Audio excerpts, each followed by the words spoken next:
Hello students, आज हम discuss करेंगे मिनिमल असाइनमेंट प्रॉब्लम के बारे में। ठीक है, तो जो ये क्वेश्चन है हमारा इम्पोर्टेंट क्वेश्चन है, तो इसको सॉल्व करते हैं। तो इसके क्या क्या स्टेप रहेंगे हमारे। ठीक है, तो सबसे पहला जो हमारा स्टेप है सॉल्यूशन। ठीक है, स्टेप 1 क्या रहेगा हमारे पास। स्टेप 1 में आएगा हमारे पास रो रिडक्शन। राइट, ये हमारा फर्स्ट स्टेप रहेगा। Step 1 row reduction. इसमें क्या करेंगे हम, first row, second row, third row, fourth row, 4 row है हमारे पास। क्लियर। पहले बात करते हैं फर्स्ट रो के बारे में। ठीक है, फर्स्ट रो में हमने देखना है कि सबसे मिनिमम वैल्यू कौन सी है। मिनिमम वैल्यू इन सब में से 12 है। तो जो हमारे पास मिनिमम वैल्यू है उस टर्म से हमने जितनी भी हमारी वैल्यू बचती है उस रो में उसको सब्ट्रैक्ट करना है उससे। ठीक है, अब 12 है तो 12 माइनस 12 आ गया 0। यहाँ तक क्लियर। अब इसको 30 से भी सब्ट्रैक्ट करना है, तो 30 माइनस 12 कितना आ गया आपके पास 18। नेक्स्ट 21 माइनस 12 कितना आ गया 9। 15 माइनस 12 कितना आ गया 3। ये स्टेप क्लियर हो गया। नेक्स्ट में भी हमारा यही स्टेप इम्प्लीमेंट होगा। हमने देखनी है मिनिमम वैल्यू सेकंड रो में कौन सी है 9। तो 9 माइनस 9 हो गया 0। 9 से हमने इन जो हमारी रिमेनिंग 3 टर्म बचती है, 4 टर्म जितनी भी है, ठीक है 4 टर्म है, तो इस टर्म से हमने जो हमारे पास 4 टर्म बचती है उससे माइनस करना है। ठीक है, तो फर्स्ट टर्म 9 माइनस 9 तो 0। 31 माइनस 9 कितना आ गया हमारे पास 22। फिर 33 माइनस 9 कितना आ जाएगा 24। फिर 18 माइनस 9 आ गया हमारे पास 9। यहाँ तक क्लियर है। फिर थर्ड रो में हमारे पास सेम स्टेप, मिनिमम वैल्यू देखनी है कौन सी है 21। तो 21 माइनस 21 0। 24 माइनस 21 3। 25 माइनस 21 कितना आ गया 4। और 44 माइनस 21 कितना आ जाएगा 20 का 3। फिर फोर्थ रो है, मिनिमम वैल्यू सेलेक्ट करो कितनी है 14। 14 माइनस 14 0। 28 माइनस 14 कितना आ जाएगा 14। 30 माइनस 14 कितना आ जाएगा 16। और 23 माइनस 14 कितना आ जाएगा 9। तो ये हो गया हमारा स्टेप 1। अब स्टेप 2 क्या रहेगा हमारे पास। स्टेप 2 में हमने करना है स्टेप 2। इसमें आ जाएगा हमारे पास कॉलम रिडक्शन। क्लियर है। कॉलम रिडक्शन में हमारा सेम जैसे हमने रो में किया, बस चेंज किया आएगा हमने कॉलम पे। सबसे पहले हमारा जो फर्स्ट कॉलम है और इसके बाद हमारे पास एक स्टेप हमने छोड़ दिया है, इसकी वैल्यू लिख देना है। ये थी हमारी फर्स्ट रो और ये थी हमारी, रेड पेन से नोट करते हैं, सेकंड रो, ताकि आपको ईजी रहे देखने में। ये आ गई हमारे पास थर्ड रो, ये आ गई फोर्थ रो। ठीक है, ये हमारे पास ए, ये है बी, ये है सी और ये है डी रो। यहाँ तक क्लियर है। ठीक है, तो सेकंड स्टेप के क्या बताया मैंने आपको, कॉलम रिडक्शन। कॉलम रिडक्शन में हमने क्या करना है, सबसे मिनिमम वैल्यू देखनी है कॉलम में, 4 कॉलम है, तो वही स्टेप जैसे हमने इसमें इम्प्लीमेंट किए। मिनिमम वैल्यू देखनी है, क्या है मिनिमम वैल्यू 0। तो इस टर्म से हमने जो रिमेनिंग टर्म बचती है सब्ट्रैक्ट करना है। तो अगर 0 से हम कोई भी टर्म सब्ट्रैक्ट करेंगे तो हमारे पास वैल्यू वही आएगी। तो फर्स्ट की तो हमारी वही वैल्यू आ गई। क्लियर। सेकंड में हमारे पास मिनिमम वैल्यू क्या है, सेकंड कॉलम में 4। तो 4 माइनस 4 हो गया 0। तो 4 से सारी टर्म को सब्ट्रैक्ट करना है। तो 16 माइनस 4 कितना हो गया 12। 24 माइनस 4 कितना हो गया 20। और 18 माइनस 4 हो गया 14। फिर थर्ड रो में, थर्ड कॉलम में आ जाओ। थर्ड कॉलम में मिनिमम वैल्यू कितनी है 0। तो इन जितनी भी रिमेनिंग टर्म बचती है इनको अगर हम 0 से सब्ट्रैक्ट करेंगे तो क्या वैल्यू आ जाएगी, वही आ जाएगी। तो आप वही लिख दो डायरेक्ट। ठीक है, फोर्थ में भी वही प्रोसीजर हमारे पास, मिनिमम वैल्यू 0 है तो इसको अगर हम रिमेनिंग टर्म से सब्ट्रैक्ट करेंगे तो वही वैल्यू आ जाएगी। तो यहाँ तक आपको क्लियर है, राइट। यहाँ तक कोई कन्फ्यूज़न। अब हमारा आएगा स्टेप 3। स्टेप 3 इसमें क्या करना है हमने, इसमें हमने सबसे पहले तो ये वैल्यू लिखनी है जो हमारी आई है 0, 14, 9, 3, 9, 20, 0, 22, 23, 0, 3, 0 और 9, 12, 14, 0। साथ में हमने क्या लिखना है इसमें, ये हमारा फर्स्ट रो, ये है सेकंड रो, ये है थर्ड रो और ये है फोर्थ रो। क्लियर। ये है ए, ये है बी, ये है सी, ये है डी, इसमें भी हमने एज इट इज लिखना है। फोर्थ रो, फिर थर्ड, फिर सेकंड, फिर फर्स्ट, ठीक है। ये है ए, ये है बी, ये है सी, ये है डी। क्लियर होगा यहाँ तक, ठीक है। अब क्या करना है हमने, हमारा जो स्टार्टिंग में क्या था हमारे पास, ये थे मैन, ये थी जॉब्स।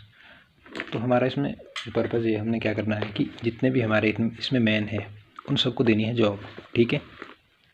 जॉब देनी है, पर हमारा क्या क्राइटेरिया रहेगा, जो रो और कॉलम है, जैसे फर्स्ट रो है और ये कॉलम है, इसमें हमारे को एक ही पर्सन को जॉब होनी चाहिए, ठीक है। ऐसा नहीं होना चाहिए कि एक रो में हमारे को 2 पर्सन को जॉब मिल जाए, ठीक है। और ऐसा भी नहीं होना चाहिए कि इस रो में हमारे को जॉब मिल रही है और इस कॉलम में भी हमारे को जॉब मिले, ठीक है। यानी कि हमारा जब रो और कॉलम इस तरीके से इंटरसेक्ट हो तो हमारे वो जो वैल्यू है वो 0 नहीं होनी चाहिए 2 टाइम्स, राइट। तो अगर हम फर्स्ट टर्म की बात करें, ठीक है, तो फर्स्ट टर्म को हम जॉब दे दिए, ठीक है, माना हमने फर्स्ट टर्म को जॉब दे दी, ठीक है। तो इसके अकॉर्डिंग देख लो, रो और कॉलम देख लो, कहीं इस रो में जॉब तो नहीं मिली, किसी को नहीं मिली, इसके अकॉर्डिंग मिली नहीं, ठीक है। तो इसको जॉब मिल गई, ठीक है। तो इसको आपने सर्कल कर दिया इस तरीके से स्क्वायर से, ठीक है, नॉट सर्कल, स्क्वायर कर दिया हमने, ठीक है। अब आ जाओ नेक्स्ट में हमारे पास सेकंड रो में। तो सेकंड रो में हमारे पास है इसके पास जॉब, ठीक है, यानी कि 0, इसके पास जॉब है। और इसके अकॉर्डिंग कॉलम देखो, तो इसमें हमारे पास इसी पर्सन के पास, के पास जॉब है, तो आपने इसको स्क्वायर से रिप्रेजेंट कर दिया, ठीक है। अब थर्ड रो पे आ जाओ आप। थर्ड रो में हमारे पास देखो क्या हो रहा है कि 2 पर्सन के पास जो है 2 जॉब है हमारे पास, ठीक है। थर्ड रो में हमारे पास 2 जॉब है, ठीक है। बट हमने क्या बोला है कि हम जितने भी पर्सन हैं उनको एक एक जॉब मिलनी चाहिए, क्लियर है। तो थर्ड रो में हमारे पास क्या है, अगर हम यहाँ जॉब देते हैं, ठीक है, इस पर्सन को, बी को, तो हमारा डी को जॉब नहीं मिलेगा, हमारे को चाहिए ए को ही, ठीक है। तो अगर हम इसको जॉब देते हैं बी को, तो इसके अकॉर्डिंग इसको कट कर दो, ठीक है। इसको हमने कर दिया, हमने दे दी बी को जॉब, ठीक है, इसको कर दिया हमने कट, क्लियर है। बी को हमने जॉब दे दी, इसके अकॉर्डिंग देखो इस रो में हमारे को जॉब मिल रही है, किसी को नहीं, ए को मिल रही है, इस कॉलम के अकॉर्डिंग ए को मिल रही है, क्लियर। तो क्लियर हो गया, ठीक है। अब आ जाओ फोर्थ में। फोर्थ रो में हमारे पास इसको जॉब मिल रही है, इसके अकॉर्डिंग कॉलम में किसी और को मिल रही है नहीं, तो हमने इस तरीके से डिनोट कर देना है। तो हमने क्या बोला था कि जो हमारे जितने भी मैन हैं उनको जॉब मिलनी चाहिए, ठीक है। ऐसा नहीं होना चाहिए कि हमारे जैसे रो में 2 को जॉब मिले, नहीं, हमारे को सिंगल जॉब चाहिए। उस जहाँ हमारे को जॉब मिल रही है, जैसे ए को हमारे को जॉब मिली, ठीक है, तो ए को सिंगल जॉब चाहिए, ठीक है, ए को हमारे को सिंगल जॉब आई, बी को भी हमारे को सिंगल जॉब आई है, सी को भी एक ही जॉब मिली और डी को भी एक जॉब मिली है, ठीक है। तो इस तरीके से आपने ये मैनेज करना है, राइट। तो इसमें जो हमारा फाइनल टेबल बनेगा उसमें हम क्या करेंगे, हम लिख देंगे जॉब, फिर लिख देंगे हम मैन, ठीक है। तो जॉब किसको मिली हमारे को, जॉब मिली हमारे को आई फर्स्ट रो, और मैन कौन सा था, ए, ठीक है। फिर जॉब हमारी आ गई सेकंड, ठीक है, और पर्सन कौन सा था, सी वाला, ठीक है। और जॉब मिली थर्ड रो में, और पर्सन कौन था, बी, ठीक है। और जॉब मिली फोर्थ रो को, तो पर्सन कौन था, डी, क्लियर है। अब इसके अकॉर्डिंग हमने क्या करना है, वैल्यू देखनी है जो स्टार्टिंग में थी हमारे पास। देखो आई और ए में हमारी क्या वैल्यू थी स्टार्टिंग में, आई और ए 12 थी, ठीक है। फिर आई और सी की तो 12 आ गई, ठीक है। फिर सॉरी आई नहीं, ये फर्स्ट है हमारे पास, ये सेकंड है, थर्ड है, फोर्थ है, तो फर्स्ट इंटू आई के साथ होगी हमारे पास 12 वैल्यू, तो आपने लिख देनी है इसमें, क्लियर है। आपने लिख दी इसके आगे कॉस्ट लिख दिया हमने इसमें, ठीक है, कॉस्ट कितनी आ गई, वैल्यू 12। फिर सेकंड हमारे पास सेकंड रो है और मैन है सी, तो सेकंड रो पे आ जाओ आपके पास, और मैन है सी, तो वैल्यू आ गई 9, ठीक है। तो हमने 9 लिख दी इसके आगे। फिर है थर्ड रो में किसको मिली है, बी, थर्ड रो में हमारे को मैन बी को मिली है जॉब, ठीक है। तो इसकी वैल्यू है 25, तो 25 हमने लिख दिया आगे। ठीक है। फिर आ जाएगा फोर्थ रो में डी को मिली है, तो फोर्थ रो में डी की वैल्यू क्या थी स्टार्टिंग में, जो हमारा स्टार्टिंग टेबल गिवन था वहाँ से सेलेक्ट करनी है हमने, ठीक है। तो वो है 14, क्लियर। तो हम 14 इसमें लिख देंगे। यहाँ लिखना है हमने मिनिमम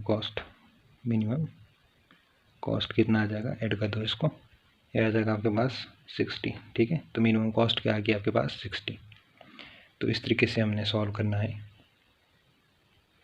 तो इस तरीके से बनेगा इसका हमारा फाइनल टेबल। क्या किया हमने, हमारे पास गिवन क्वेश्चन था, ठीक है। हमने सबसे पहला स्टेप लगाया रो रिडक्शन पे। रो में हमने सबसे छोटी वैल्यू देखी, उससे हमने उस रो की जो वैल्यू थी उसको सब्सट्रैक्ट कर दिया। फिर कॉलम रिडक्शन में हमारा सेम प्रोसीजर, हमने मिनिमम वैल्यू देखी और उससे इस टर्म को सब्सट्रैक्ट कर दिया उस कॉलम की, ठीक है। थर्ड में हमने क्या किया कि हमने हमारे को स्टार्टिंग में दिया गया था कि मैन है और जॉब से, तो हमने क्या किया कि जो पर पर्सन को हमने एक जॉब दे दी, ठीक है, क्लियर है। फिर हमने फाइनल टेबल बनाया, क्लियर। तो ये था हमारा मिनिमल असाइनमेंट प्रॉब्लम।